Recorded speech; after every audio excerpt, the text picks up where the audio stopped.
is the same as what I've always done in my whole life, masking my autism and trying to blend in. But I always felt like I was I was different from everybody else, and I always felt like an alien. And it didn't help that everybody else told me I was an alien, I was a weirdo, that I was crazy, or that I had something wrong with me, and that's why I try to blend in as much as possible, but it always turns into a never-ending cycle of tiredness and loss of motivation, because you cannot be your true self, not even around your family.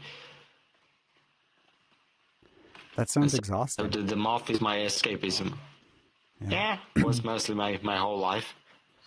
Well, nowadays I'm openly autistic, and the state recognizes me as a person with a neurodivergent person, let's call it, other mental disorders as well.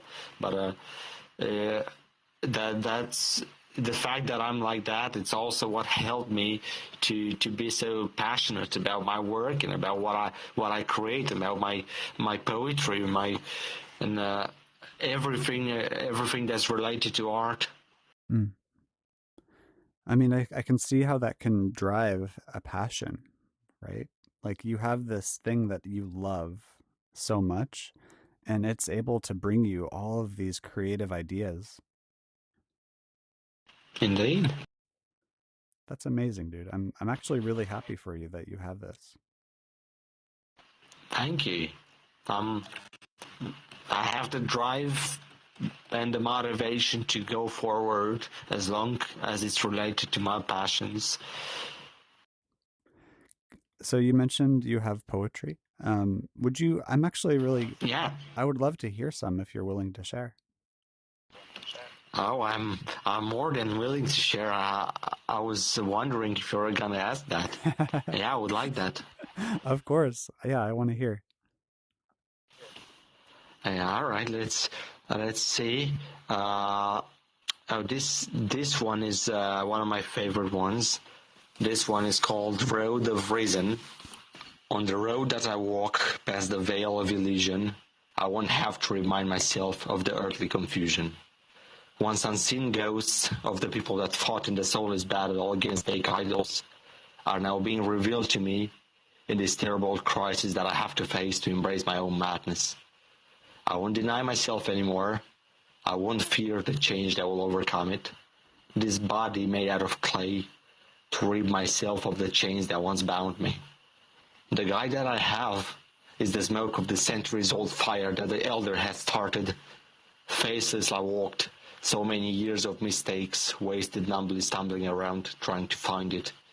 Would you say that my struggle deserves any praise when all I have done is circle a phase? And yet I, in my painfully long walk that has brought nothing but hate and pity from the wretched, feel the balance approaching, the one that I'll welcome to take the emptiness of my being to save it and patch it. I do not look for it anymore, the overly praised happiness. I have found something more, the pure thought in its deadly coldness. Dude, That's that one of them. that is beautiful. Genuinely. Thank you. Moth. And I feel like it's a reflection of you, right? It is.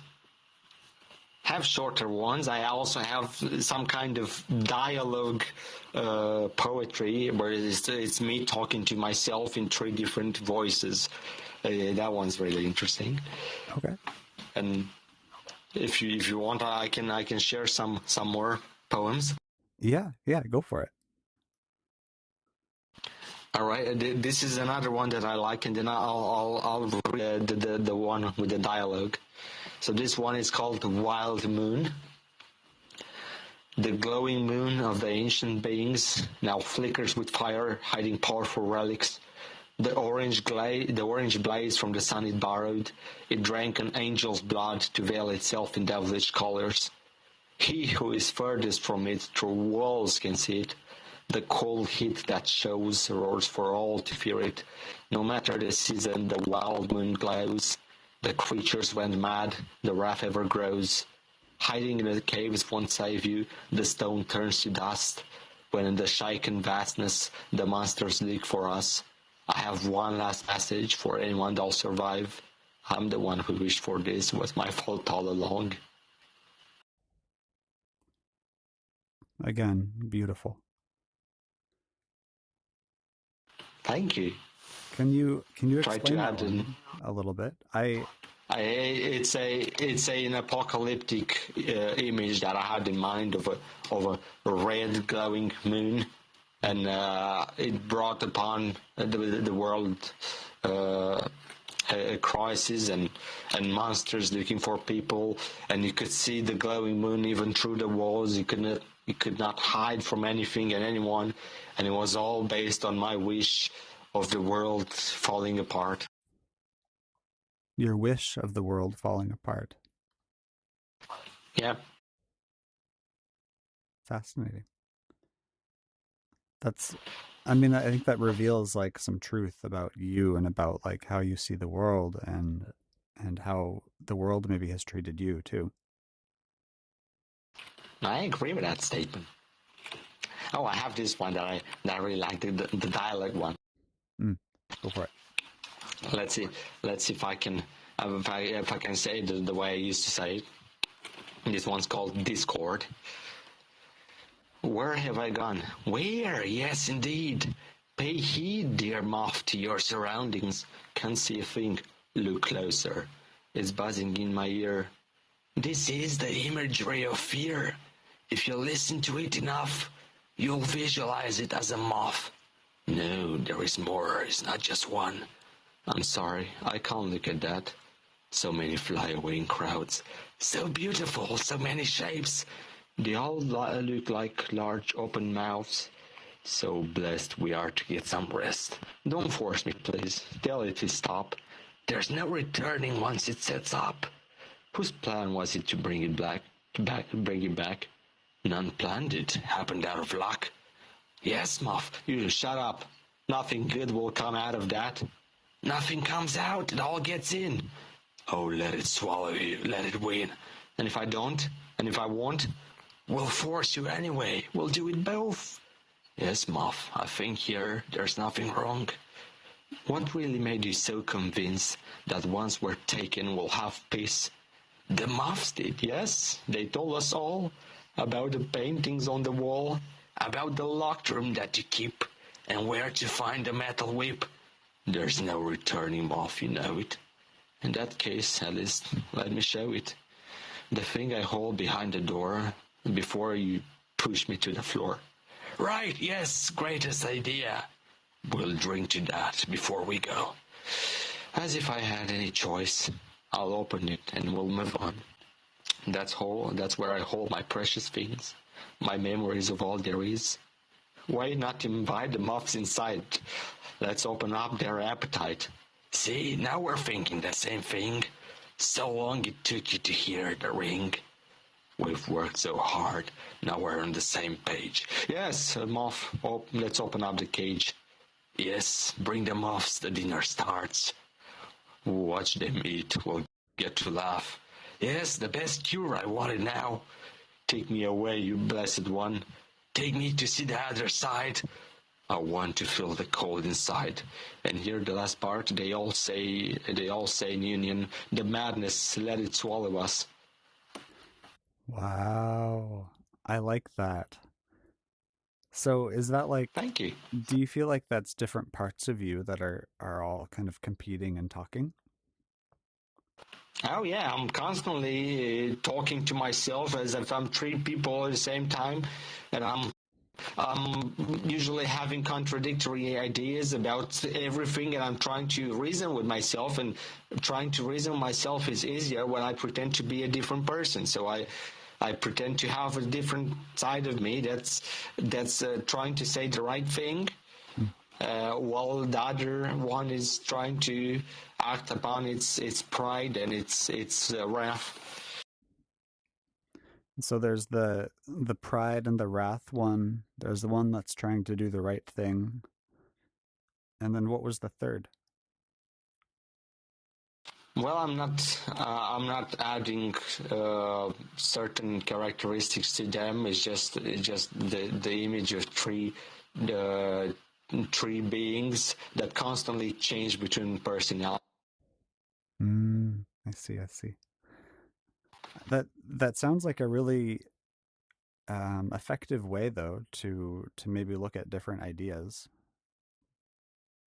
Hey, it's my way of dealing with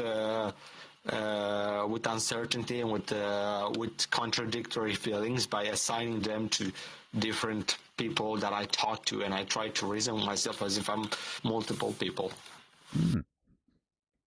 Yeah, if it works, I think that if it's working for you, then then that's a good way to strategize. I agree with that statement, Moth. Oh, and I also have poems that more or less they're based off the descriptions of some of my VR chat worlds. Really? Do you have one for this world? Yeah. Not for this world. I have one for the world called My Mind. I have one for the world called Praise Moth. Praise Moth. I could read you the one called for My Mind. This poem is called Room. The room is dark, darker than any moonless night you've ever seen. The text is white, and all over the walls longer than age itself it's always been. There is a moth, a single moth spreading its wings and flying chaotically, and it's been looking for light. It's been looking so many years frenetically. Nowhere to go, the empty room is closed, and only a mirror it shows for it to see. The face it makes, like no other, it lies to itself than anything can turn to be. There is a window, and the window, unbreakable, is there only for show. Only raining outside, a clouded sky that has nothing to share. From rain nothing grows. Flying around, the moth hitting the walls and the window like a ball. Mouthless it screams, it shouts its own nameless being without signs of an echo. The empty room, it is filled with the words of 1,000 lives begging to God. Scratched on the walls, so little space the words needed to be written on each other's top. Keep it going, painting the walls for centuries, it all turns to white. Yet the room is so dark, if not for the moth, you would not imagine how it looks like. Mm, I love that. All right. That's like the Have you perspective. made? Yeah, I have Yeah. in my mind. I have a good image And of what it might be. Welcome to the intermission. Part 1 of the interview featured worlds and poetry that were created by MadnessLife, and a little bit more of an exploration of his mind. Part 2 of the interview takes place with one or two of his friends, and we get to see a little bit more insight into what it's like for him and his friends to have autism, as well as the ways that VR chat has actually benefited them and how it's affected their ability to create these connections even outside of VR chat. I hope you enjoy. I have a question for both of you. What's up? Yeah. So, first of all, how did you guys meet? That would be a him question because my memory is not here. Okay. if I remember correctly, it's either that we met in a public world or you were checking one of my worlds out. So, And she's a great artist. She's very good at drawing, unlike me, but she also writes. And she doesn't write only poetry. She writes a lot more than that. A lot of short stories as well. oh, okay. Well, it seems like you guys would become good friends because both of you guys do poetry, both of you guys do writing and art. Yes, we are good friends. That's awesome. So, And how we're did both. you? Oh, How did you? Because Sorry. like when I was watching or when I was looking at the gallery world, I mean, there's just thousands, not thousands, but hundreds of pictures of just connections and experiences. So how do you find all these connections, and how do you do that? Well, I started out as an incredibly anxious person that couldn't talk with anybody. And I tried out VR chat since I've seen it on YouTube, and it seemed like a very interesting game. And I finally had my first ever laptop that could actually work, and it was better than all the 19 computers I had before that I couldn't use for anything. And I installed this game. I was too afraid to talk to anybody. I mostly made animal sounds and animal avatars at first, because I didn't know what else to do until I started meeting nice people that were nice to me. I was nice to them. We started building up trust.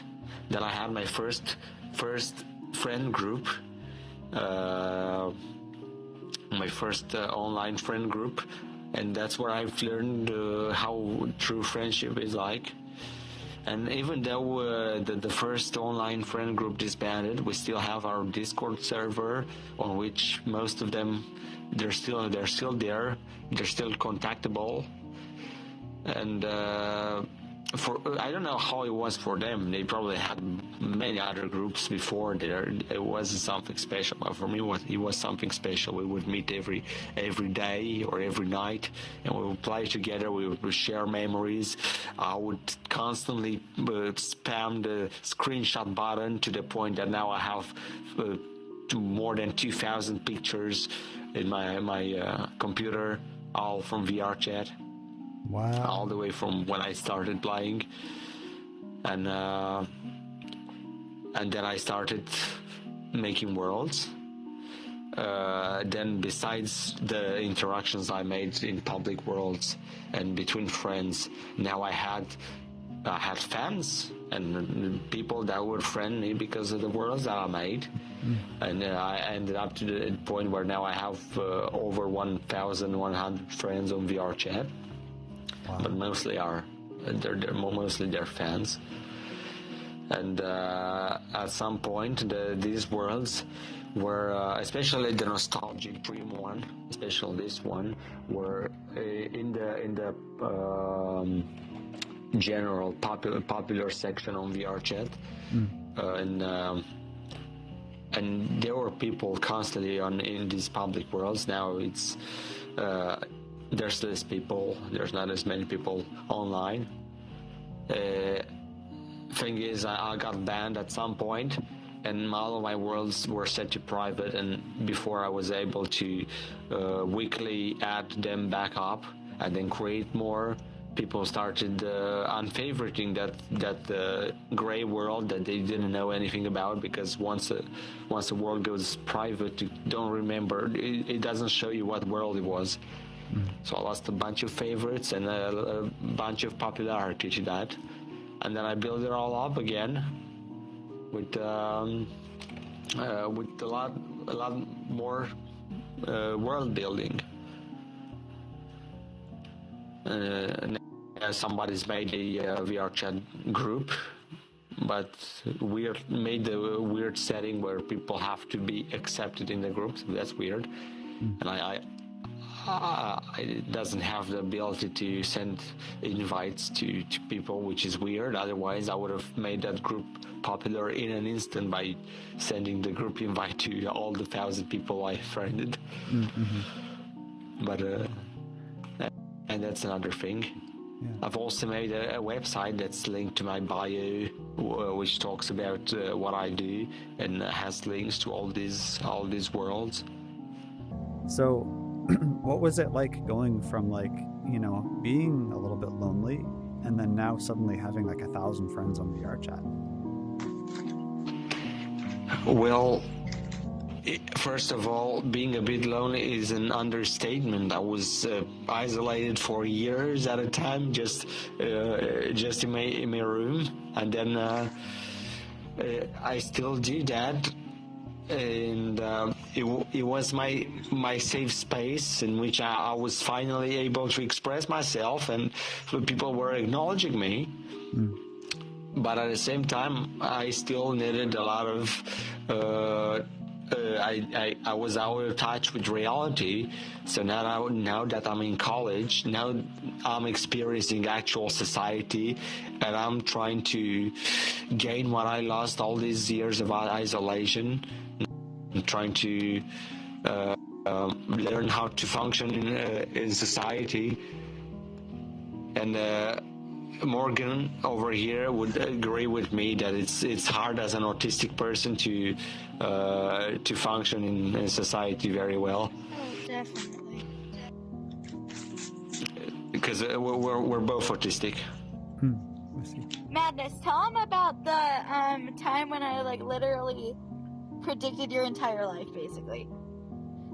When I first met you. Oh yeah, I was in a really bad place, and we started texting each other, and without any knowledge of me or my real life, she just read through me, and she was like, you're the, how did he say it?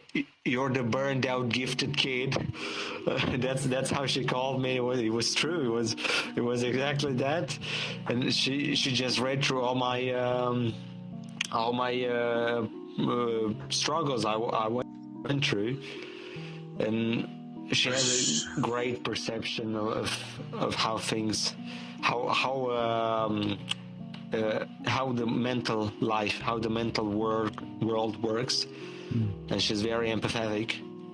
My autism is very much like, I guess, that one friend in the friend group who's really annoying, but somebody else really, really likes them, so you just keep them there to pacify them.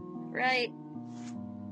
It's sort of like some days it's like your best friend, but some days it's like your worst enemy. Basically, autism has affected my perception, as in me. I'm a very overly empathetic person. Usually people with autism struggle to have, empathy or stuff, but I just have way too much of it. Way too much of it. And I'm very bouncy, very bubbly, very me. Whatever, I guess. And it can be taken advantage of a lot because of a lot of empathy and the feeling of needing to please everybody around you. Yeah, I'm a people pleaser. But yeah, what he says is true. Yeah, heck, it sucks. But autism in my perception of reality and society and blah blah blah. I guess it has made me think that everybody is good, and even if they seem bad, they could still be good. Like I don't believe I can change somebody, but I believe that they can be better. And with the way that society has treated me, it's not that I'm losing hope on that, it's just I'm holding on to that hope more and more. Even though society is sort of...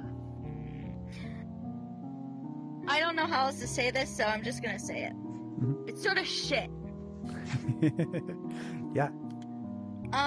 It is crazy to live in a society where people don't care about the real person. The real you. They only care what you put up. Bro, society has really taken a punch to my positivity. More oftentimes than not, strangling it. But I still keep pushing strong with it, somehow. I don't know how, but I haven't given up hope yet. As long as I have that hope for myself, that I can get better, I suppose it'll stick around for the rest of the world too. You're a very positive thinker. As for me, I'm the opposite to that. I'm very much thinking of everything in tragic ways it could end, and As I'm an optimist, you're a pessimist. Yeah, and we both have the problem with a lot of empathy, but I don't enjoy the company of people IRL, because for me it was very hard to grasp their intentions. It was very hard to grasp why everybody was acting in a way, and I would be the only one that was considered out of the ordinary and not right in the head. Or I can go on with that a bit more about the struggles of living in society with sensorial issues, for example. Mm-hmm. The city where I have my college, where I have to go to, it's much more different than over here, where there's barely anybody, and so over there's plenty of cars, plenty of noises, of smells, of people constantly bumping into each other, constantly walking. I have to constantly be looking out. I'm in a constant fight or flight mode over there. Walking is not automatic for me. I have to calculate every step I take has to be in a certain way. I look in front of me and there's people, and I get anxious because I have to go in such a way that I'm far enough from the people as to not feel their breath, as to not be touched by them. Crossing streets is very hard for me, and I have hear to their conversation. that as well. And crossing streets, yeah, I have to make up my courage to be able to cross the street, especially when there's many cars. And I simply cannot grasp people's intentions very well, especially if they're in a car. I don't know where to look for, and I'm constantly distracted, looking in many other places. And all the bright lights. What city are you in, if you don't mind me asking? Well, college is in Iași, but I live in Berlad. Oh, yeah. Dragul nu a capat Yeah, that's an artist from Berlad, from my hometown. I'm surprised you know it. I appreciate it. So, okay, with autism, how do you try to like normalize your experiences, or do you try to normalize things in like IRL spaces, or is that something that's difficult for you? In reality, there's this thing called masking, right? Everybody does it, at least sometimes, but autistic people tend to have to mask more. Masking is basically like, it's like putting up Pretending a facade, to be like, a face, pretending to be normal, essentially. That means like no like overly reacting a lot, there's no stimming, no this, no that. All of the things that a normal person wouldn't ever do, I can't do. Like bounce around in the chair while listening to music, or singing or reading stuff aloud because it helps you process better. Or rocking, moving back and forth around the room and literally existing sounds. Masking is very terrible for your mental health because you're suppressing yourself. That's what it is. You're bottling up all your stuff, and then you're shoving it in a bottle, then you're bottling the bottle, and then you're shoving it in your mouth. You can't just keep eating stuff like that. It's not good for you. You can't. It's glass. Yeah. It hurts you. I ended up needing psychotherapy and psychiatrist's help because of that, because I couldn't deal with it anymore. And after a failed suicide attempt, I had to do something about it. How did that help you? Like, what did psychotherapy help you with? Well, first of all, even though I knew I was autistic because I was researching all these subjects for a long time, and I knew there were other issues beside this, I was finally able to be confirmed that by a psychotherapist and then by a psychiatrist. Yep. And then I was able to be prescribed medication for my anxiety disorders, for depression. I tried for my OCD as well, but I'm still looking for medication for that, as it's one of my biggest issues, obsessive compulsive disorder, and it's been the biggest issue ever since childhood. So obsessive compulsive disorder has two main parts: the obsessive thoughts, they're intrusive thoughts that I cannot get rid of, and they keep pumping up in your mind, and they're usually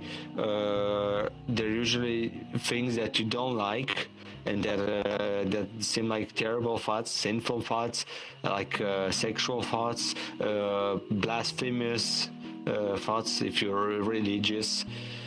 And to get rid of that, you engage in a compulsion, which is a repetitive behavior. And for many people, including me, that would be repeating stuff, would be checking stuff constantly. You would have to do it in a certain number of times. For me, it's either 3, 5, 7, 11 times, or yeah. And I also have the tendency to move my hands in a certain way, as if my fingers are going through a labyrinth that I have to move properly. When I touch certain objects, I have to retouch them again a certain number of times, and I get stuck in loops that can hold me from minutes all the way to hours, all the way to a whole unslept night, as I'm repeating the same process of constantly trying to touch an object and it never feels right, or try to arrange things in a certain order and it never feels right.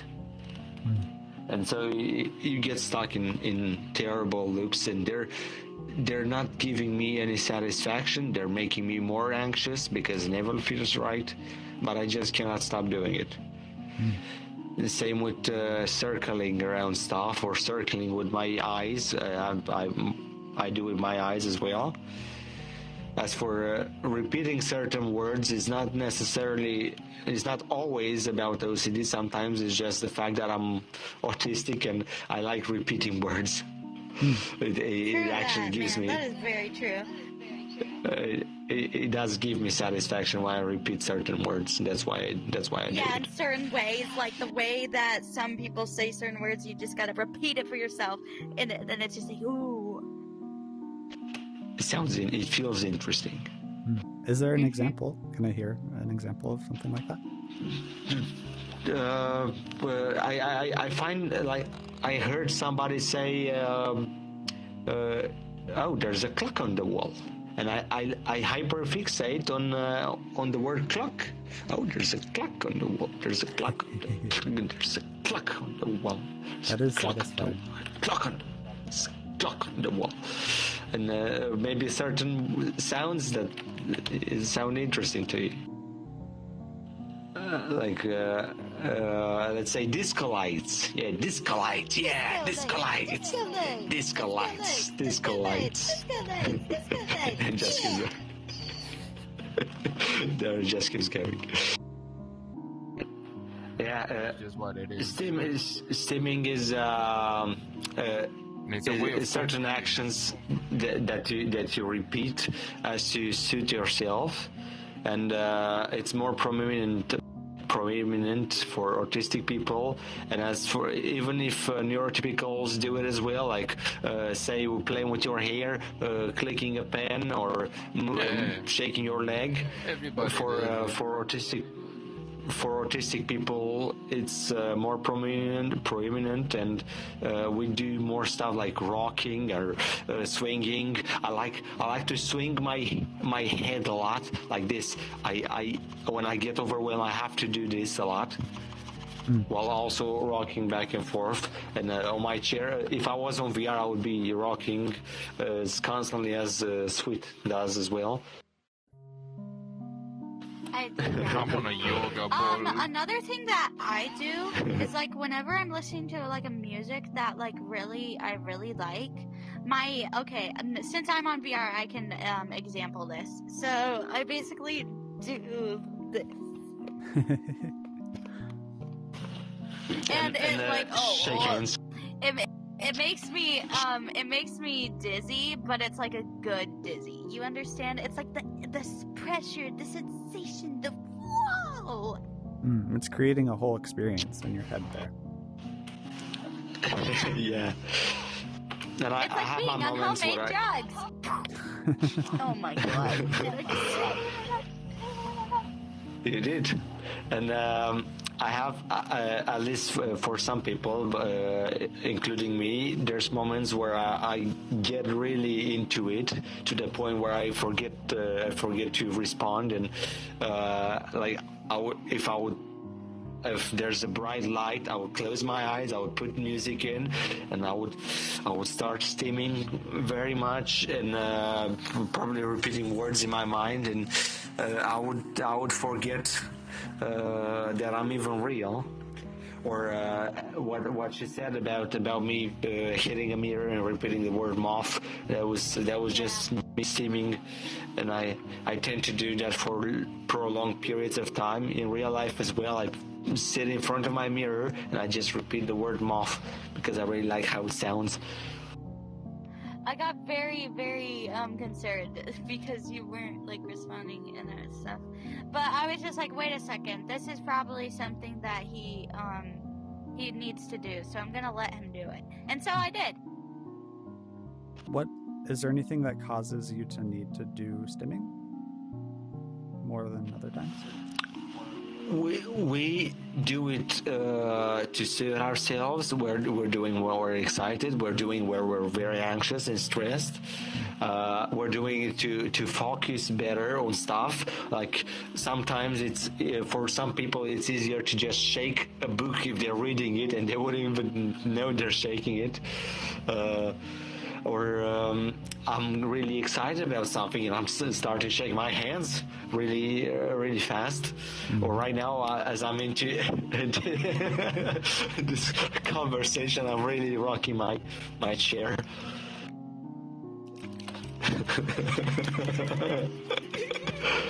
So this is the autistic excitement. So how has VR chat affected the outside world? Like IRL relationships? Alright, VR chat affected the outside world. Let me see. Well, I mean, as of lately, I've been more and more wanting to get on VR chat at the end of the day because, well, my friends are on there, obviously. It's where my whole social life is and where people who actually like me are. So, yeah, I find myself being on VR a lot, and that doesn't directly cause me to like forget things. It okay, look, I already have a difficult enough time caring for myself. I struggle with that a lot. Have you found that you have been able to learn, like, I mean, I'm just gonna like throw things out here, but like social skills that have kind of translated over to IRL situations? Oh yeah, definitely. Well, I mean, I've at least learned coping mechanisms. Like, there is this one thing in a mouth washing world that it's on the corkboard in Anya's, in the infirmary thing, in Anya's place, and it's a square breathing technique. I got really hyperfixated on mouth washing, still sort of am, just not as much. I love Jimmy. The game? Really. Oh my god. Anyways. Yeah, it's a game. I love mouth washing. game. Anyways, so the square breathing is like inhale for 4 seconds, hold it for 4 seconds, exhale for 4 seconds, and then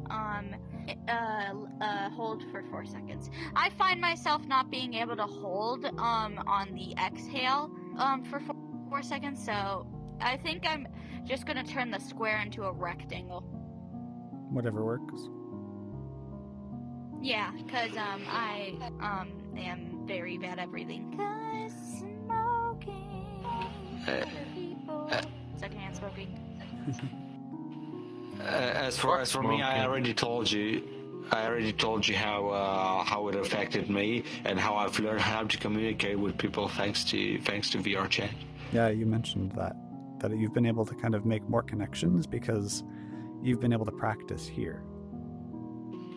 Yeah, and my vocabulary is also improved, and the accent that I use right now when I speak English it's also improved thanks to VR chat, thanks to all the people speaking English next to me. That's and I've used this language much more than my own language for all these years. This place it's our savior for us outcasts of society. Because we can actually fit in here. People actually like us. They can't judge us based off of what we look like, because this isn't what I look like. Well, this is the representation. This is like a truer representation of what you want your image to be, I would imagine. Yeah. I have an addition as well to the same feeling of not feeling like yourself in real life and feeling like you're adjusting better in a virtual world. I feel the same about it, about this being my true self, and all that I suppress in real life. Around my family, around friends, around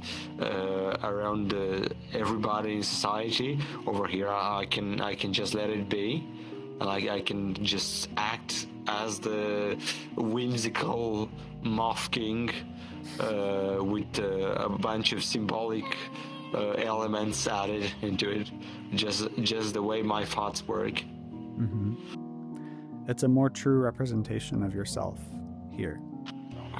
Indeed. Yeah. So it was an absolutely grandiose discussion we had, and I appreciate you and all the questions you asked and all the interest you showed in all of us and our work. Yeah, definitely. Can I just say something before you end up yeeting yourself out of the stratosphere? Yep. I'm not used to people caring about me. So you asking all these questions is sure of a heck making me feel cared about. Aww. So I'm gonna be like, yo, that's coolios. Thank you, broski.